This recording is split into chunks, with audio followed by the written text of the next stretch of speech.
Hello friends, हमारे पास एक bill है और इस bill pay GST number mention किया हुआ है। और यहाँ पे आप देख सकते हैं कि HSN या SSC कोड मेंशन है, टैक्सेबल वैल्यू मेंशन है, सेंट्रल टैक्स वाले कॉलम में रेट मेंशन है, अमाउंट मेंशन है, स्टेट टैक्स वाले में रेट मेंशन है और अमाउंट मेंशन है। आप देख रहे होंगे कि CGST का रेट और SGST का रेट 99% है, जो कि इक्वली है। मतलब ये हुआ कि सेंट्रल गवर्नमेंट और स्टेट गवर्नमेंट के बीच में GST इक्वली शेयर होता है। यहाँ पे देखिए अमाउंट भी सेम ही है। जब CGST अमाउंट, SGST अमाउंट और टैक्सेबल वैल्यू इनको हम प्लस करते हैं तो फाइनल बिल अमाउंट बन जाता है, जो कि हम लोग एज ए कस्टमर पे करते हैं। तो फ्रेंड्स, इस वीडियो लेक्चर में हम लोग डिस्कस करने वाले हैं जीएसटी के बारे में बहुत ही डिटेल में। तो आप पूरी वीडियो लेक्चर में ध्यान से बने रहिएगा। तो फ्रेंड्स, सबसे पहले हम लोग ये जानते हैं कि गुड्स और सर्विसेज क्या होते हैं। गुड्स किसको बोलते हैं और सर्विसेज से क्या मतलब है। तो देखिए, गुड्स से मतलब ये है कि every kind of movable things कह लीजिए या प्रॉपर्टी कह लीजिए, लेकिन इसमें मनी और सिक्योरिटीज को एक्सक्लूड करके, ध्यान रखिएगा। सिक्योरिटीज से मतलब क्या है? शेयर्स हो सकते हैं, स्टॉक्स, बॉन्ड्स, डिबेंचर्स। तो देखिए, गुड्स क्या है? Every kind of movable things या प्रॉपर्टी जो कि मूव हो सकती हैं from one place to another. Services से क्या मतलब है? Activities related to the use of money like banking services, insurance services et cetera et cetera. तो फ्रेंड्स, जीएसटी का full form goods and services tax होता है। अब हम बात करेंगे कि डायरेक्ट टैक्स क्या होता है, इनडायरेक्ट टैक्स क्या होता है। तो देखिए, इनकम टैक्स और कारपोरेट टैक्स डायरेक्ट टैक्स के अंतर्गत आता है। टैक्स पेड बाय कंज्यूमर और एनी ऑर्गेनाइजेशन जो होती है, इनडायरेक्ट टैक्स के अंतर्गत आता है। अब हम लोग जीएसटी से लिंक कुछ की टर्म्स की बात करेंगे जो कि बहुत ही इंपॉर्टेंट है। डीलर, अ पर्सन और कंपनी हु बाइज गुड्स और सर्विसेज फॉर रीसेल, उसको हम डीलर बोलते हैं। Cost price, the price at which a trader buys goods, it is also termed as basic price भी कहा जाता है। List price, the price at which an article is marked, it is also called mark price, printed price, quoted price. Selling price और sale price. अब देखिए, selling price मतलब वह price जिसपे कि गुड्स सेल की जाती है, बेची जाती है। तो देखिए, सेल प्राइस निकालने के लिए आप थोड़ा ध्यान देंगे। अगर क्वेश्चन में डिस्काउंट दिया हुआ है तो मार्क प्राइस माइनस डिस्काउंट कर लीजिएगा। अगर डिस्काउंट कुछ दिया है तो ध्यान रखिएगा। और अगर डिस्काउंट नहीं दिया हुआ है, विदाउट डिस्काउंट की बात हो रही है, तो सेलिंग प्राइस मार्क प्राइस ही हो जाएगा। ठीक है। तो देखिए, टैक्स कैलकुलेट करने से पहले सेल प्राइस या कह लीजिए सेलिंग प्राइस निकालना बहुत ज़रूरी है। जब भी टैक्स कैलकुलेट होती है तो सेल प्राइस पर ही कैलकुलेट होती है, इस बात को गांठ बांध लीजिएगा। अब देखिए, हम लोग टैक्स का कंप्यूटेशन कैसे करते हैं, कैसे हम लोग कैलकुलेट करते हैं। तो टैक्स अगर निकालना है तो रेट देखिए, रेट कितना दिया हुआ है। और देखिए, हर एक सामान के लिए रेट अलग अलग रहता है, एक ही रेट नहीं रहता है। जिस टाइप का थिंग्स रहेगा उस टाइप का रेट रहता है। और यह रेट जो होता है जीएसटी काउंसिल के द्वारा डिसाइड होता है, जो कि टाइम टू टाइम वेरी करता है। ठीक है, ऐसा नहीं है कि इस ईयर जो रेट है जिस किसी भी सामान पे वही जो है नेक्स्ट ईयर भी रहेगा।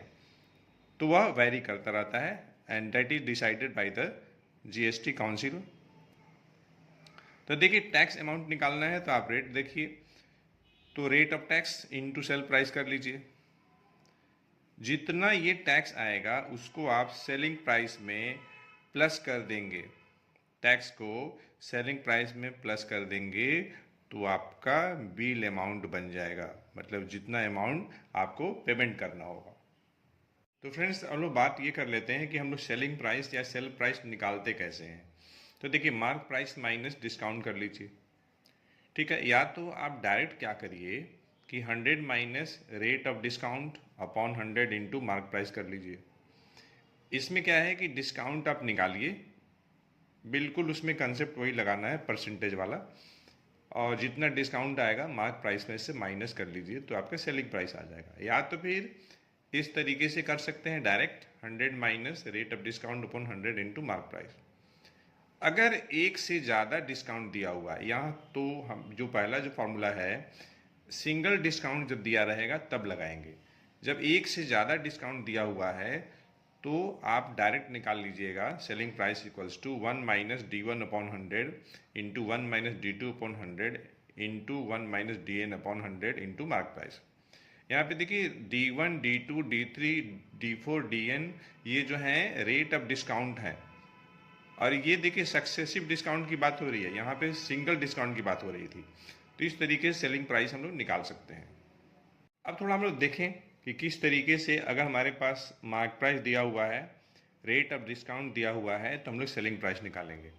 तो मैं इसमें डायरेक्ट फार्मूला इस्तेमाल करने वाला हूँ। आप जो है डायरेक्ट डिस्काउंट अमाउंट निकाल सकते हैं 10% ऑफ 9600, जितना आएगा डिस्काउंट का अमाउंट मार्क प्राइस में से माइनस कर लेंगे तो मार्क प्राइस मिल जाएगा। मैं देखिए डायरेक्ट कैसे लगा रहा हूँ, 100 माइनस रेट ऑफ डिस्काउंट 10 है, तो 100 माइनस 10 अपॉन 100 इंटू 9600। देखिए 2 जीरो कैंसिल हो गया है।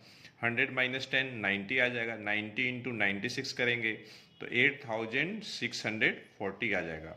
तो इस तरीके से हम सेलिंग प्राइस निकाल सकते हैं। और यही देखिए डिस्काउंटेड प्राइस भी है, तो जीएसटी निकालने से पहले डिस्काउंटेड प्राइस कर लीजिए या सेलिंग प्राइस कर लीजिए, ये निकालना ज़रूरी होता है। तो फ्रेंड्स देखिए हमारे पास एक क्वेश्चन है, हम लोग को देखिए इसमें बिल अमाउंट निकालना है पेड बाय द कस्टमर। हमारे पास देखिए क्वेश्चन है, Manish bought a mobile phone listed ₹15,800, 15,800 mobile का लिस्ट प्राइस है।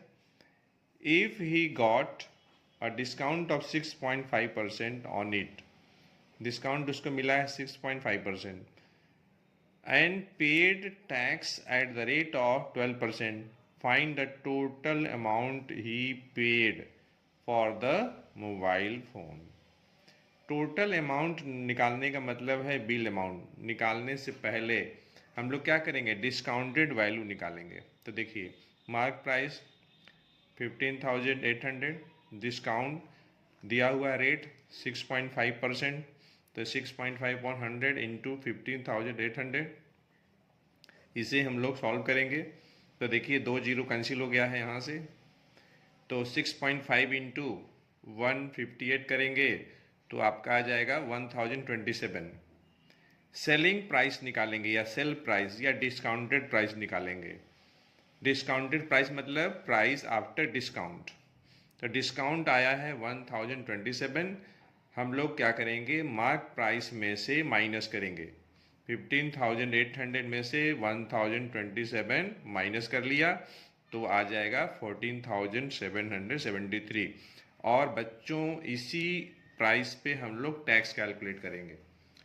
टैक्स पेड थोड़ा ध्यान दीजिएगा, 6.5 जो है डिस्काउंट का रेट है, टैक्स 12% है, उल्टा पुल्टा मत कर दीजिएगा। तो 12% ऑफ 14,773, तो क्या करेंगे आप 12 से पहले मल्टीप्लाई कर लीजिएगा, जितना आएगा 100 से डिवाइड कर लीजिएगा, तो आपका आ जाएगा ये देखिए 1772.76, 1772.76 आ जाएगा। और ये आपका टैक्स अमाउंट है, ठीक है। अब इसी टैक्स अमाउंट को, मतलब यहाँ सिंपल टैक्स मतलब जीएसटी से मतलब है, ध्यान से समझिएगा।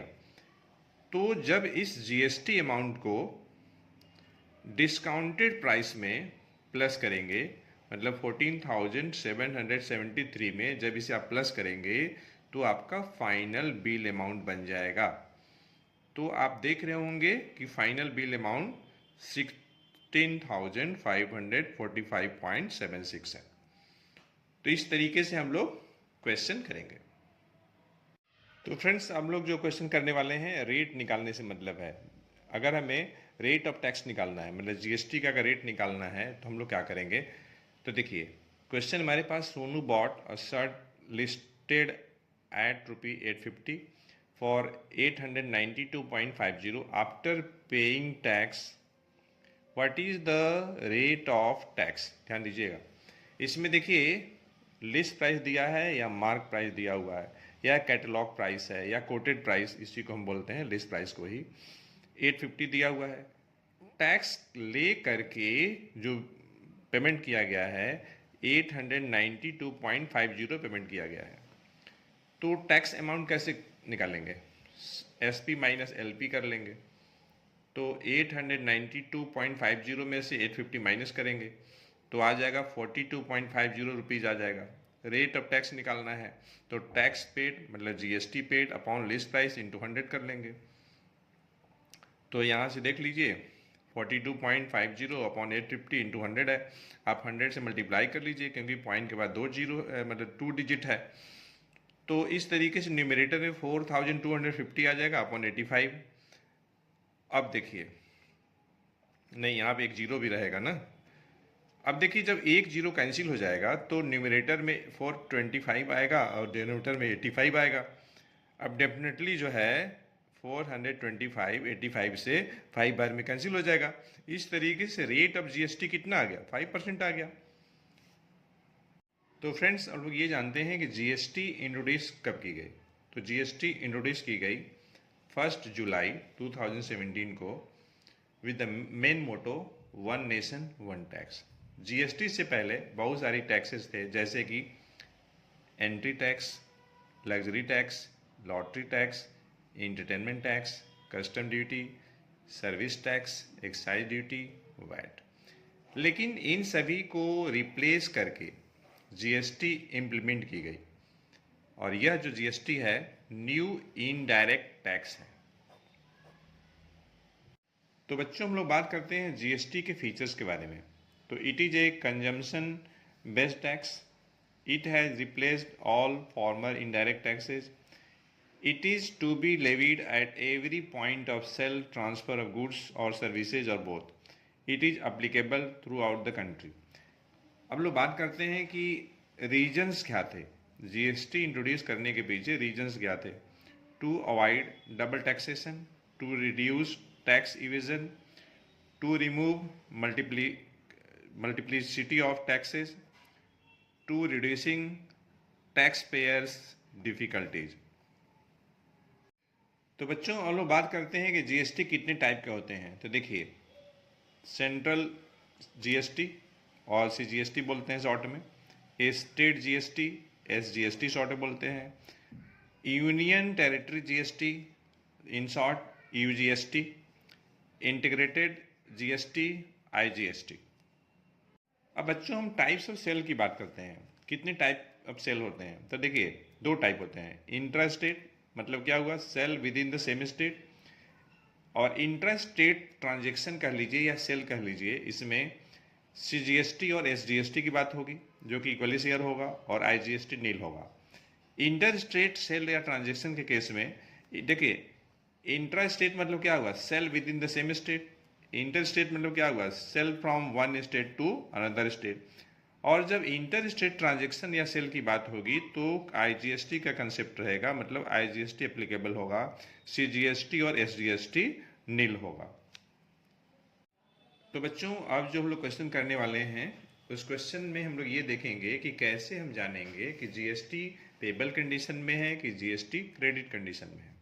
तो देखिए क्वेश्चन हमारे पास है, a shoe manufacturer produces goods worth ₹90,000 from the markets within the state, he sells his product in the neighboring market for ₹78,000.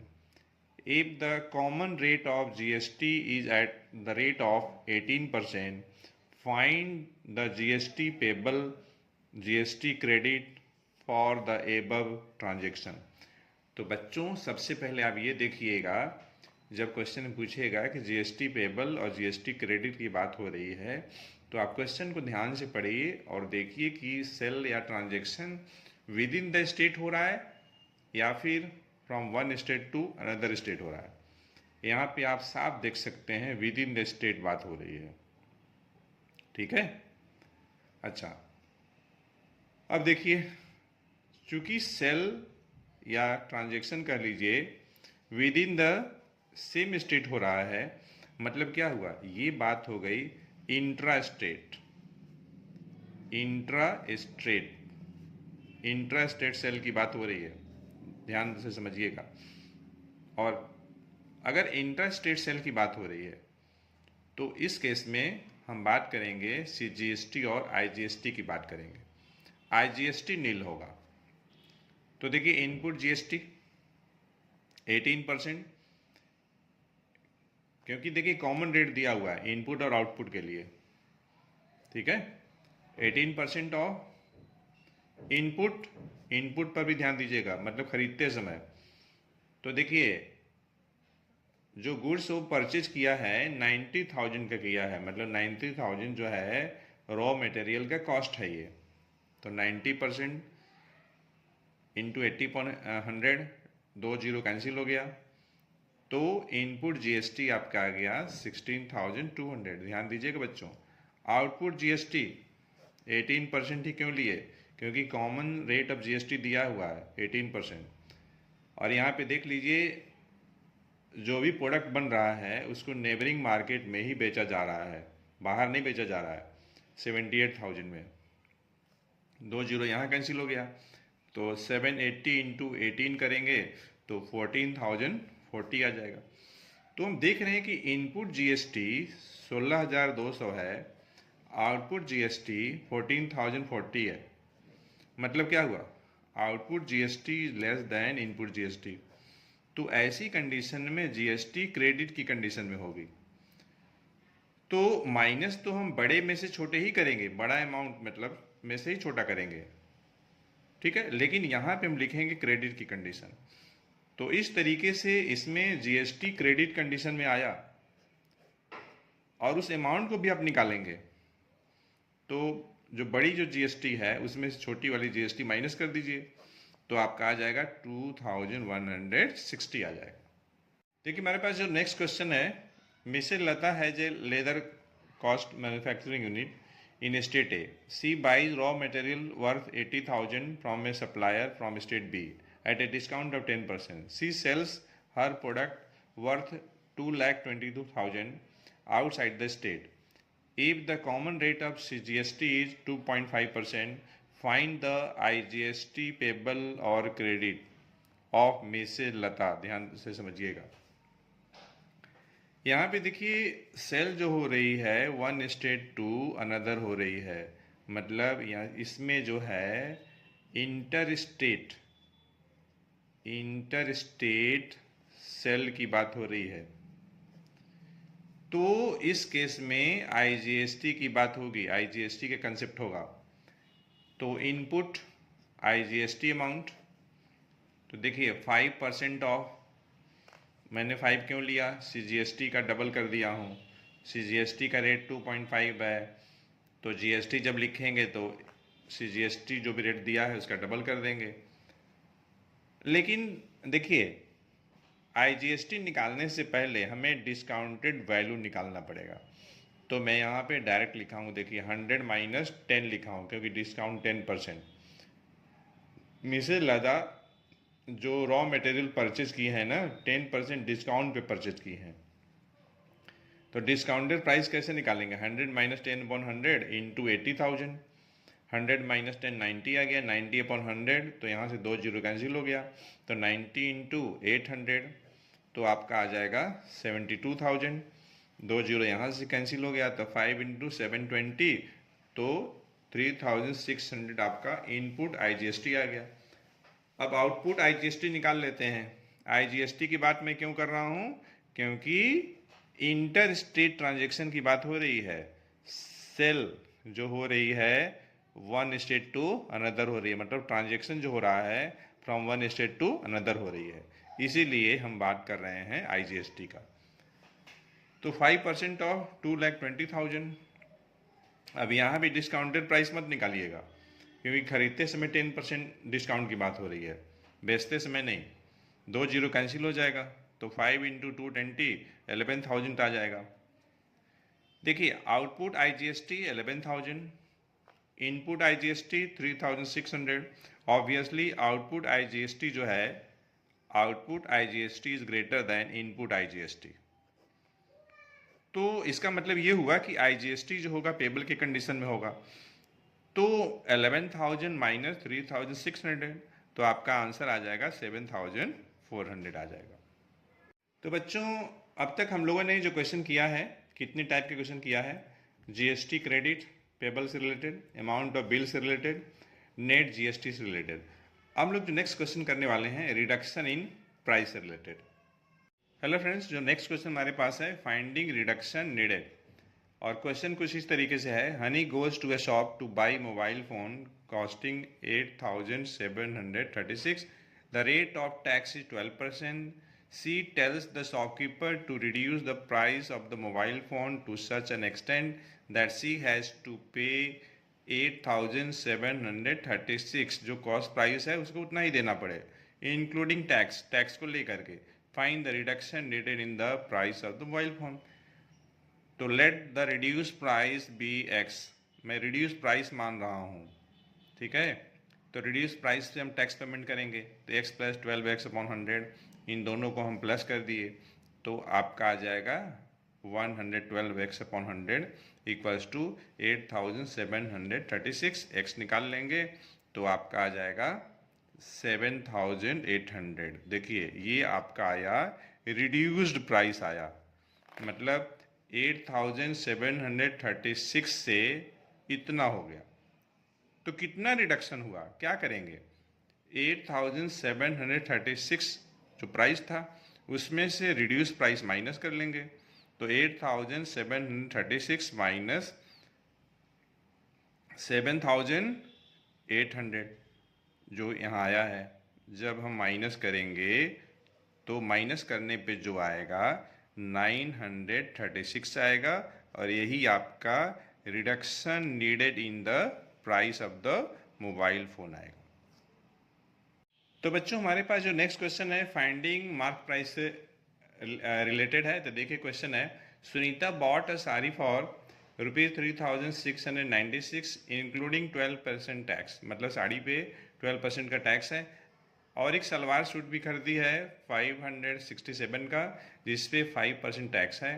तो हम लोग को निकालना है प्रिंटेड प्राइस या कैटलॉग प्राइस या कोटेड प्राइस विदाउट टैक्स, ठीक है।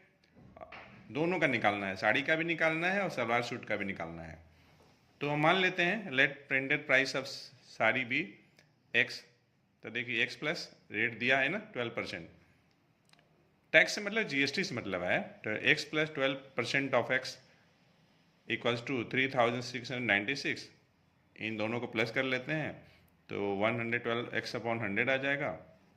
यहाँ से x निकाल लेते हैं, तो ये देखिए 3,696 ये कटेगा 112 से 33 बार में। तो इस तरीके से साड़ी का जो मार्क प्राइस है 3,300 आ गया। सलवार सूट का निकालना है, तो मान लीजिए कि प्रिंटेड प्राइस सलवार सूट का y है, तो y प्लस 5% देखिए टैक्स है सलवार सूट पे, दोनों को प्लस कर लीजिए, तो आपका आ जाएगा 105y/100। y निकाल लेते हैं, तो ये देखिए आपका आ जाएगा 540 आ जाएगा। इस तरीके से साड़ी का मार्क प्राइस 3,300 और सलवार सूट का मार्क प्राइस 540 आ गया। तो बच्चों आप ये सोचते होंगे कि आखिर में गवर्नमेंट टैक्स जो कलेक्ट करती है करती क्या है उस टैक्स का। तो देखिए बच्चों, चाहे कोई भी गवर्नमेंट हो, आइदर सेंट्रल और स्टेट गवर्नमेंट, उनको पैसा चाहिए। तो पैसा क्या करेंगे सब? तो पैसा चाहिए उनको एडमिनिस्ट्रेटिव एक्सपेंसेस के लिए, वेलफेयर एंड डेवलपमेंटल जो स्कीम्स होती हैं उसके लिए चाहिए, एम्प्लॉयज़ की सैलरीज़ के लिए चाहिए, हमारे आसपास जो रोड्स हैं उनका रिपेयरिंग के लिए चाहिए, या नई जो कंस्ट्रक्शन होती है, ब्रिज हैं उनके कंस्ट्रक्शन के लिए चाहिए, ब्रिज हैं, डैम हैं, रिवर्स हैं, और देखिए पुअर्स के लिए जो हाउसेज होती हैं, ये सभी काम के लिए पैसा चाहिए। Free education, scholarship to poor students, कहीं कहीं जो है लैपटॉप भी बांटी जाती है। तो मान लीजिए कि ये सभी चीज़ें करनी हैं तो मनी तो चाहिए ही ना। तो गवर्नमेंट हमारे ही पैसे को मेरे ही ऊपर खर्च करती है, मतलब हम सभी के ऊपर खर्च करती है। तो पैसा कलेक्ट करने का तो कोई माध्यम होना चाहिए, तो माध्यम जो बनती है वही टैक्स बनती है। टैक्स को हम लोग रेवेन्यू भी बोलते हैं। तो देखिए जो गवर्नमेंट क्या करती है, पैसा कलेक्ट करती है, और जो पैसा वह कलेक्ट करती है उसे हम लोग रेवेन्यू भी बोलते हैं। ठीक है। तो गवर्नमेंट कलेक्ट मनी और revenue by levying taxes within their respective territories. तो इस तरीके से गवर्नमेंट हमारा ही पैसा टैक्स के रूप में हमसे लेकर के हमारी ही सुविधाएं के लिए उस पर जो है एक्सपेंसेस करती है, खर्च करती है। तो बच्चों एक चीज़ आपको और भी जाननी चाहिए जीएसटी से रिलेटेड। कुछ ऐसी चीज़ें हैं जिन पे सेंट्रल गवर्नमेंट और इंडिविजुअल स्टेट गवर्नमेंट जो टैक्स जो चार्ज करती हैं सेपरेटली करती हैं। पता है कौन कौन है? Gold, diamond, electricity, petroleum products, alcoholic drink, stamp duties. तो फ्रेंड्स इस वीडियो लेक्चर में इतना ही। हम लोग मिलते हैं नेक्स्ट वीडियो लेक्चर में एक अच्छे कंसेप्ट के साथ। Till then take care of your sales. Thanks for watching.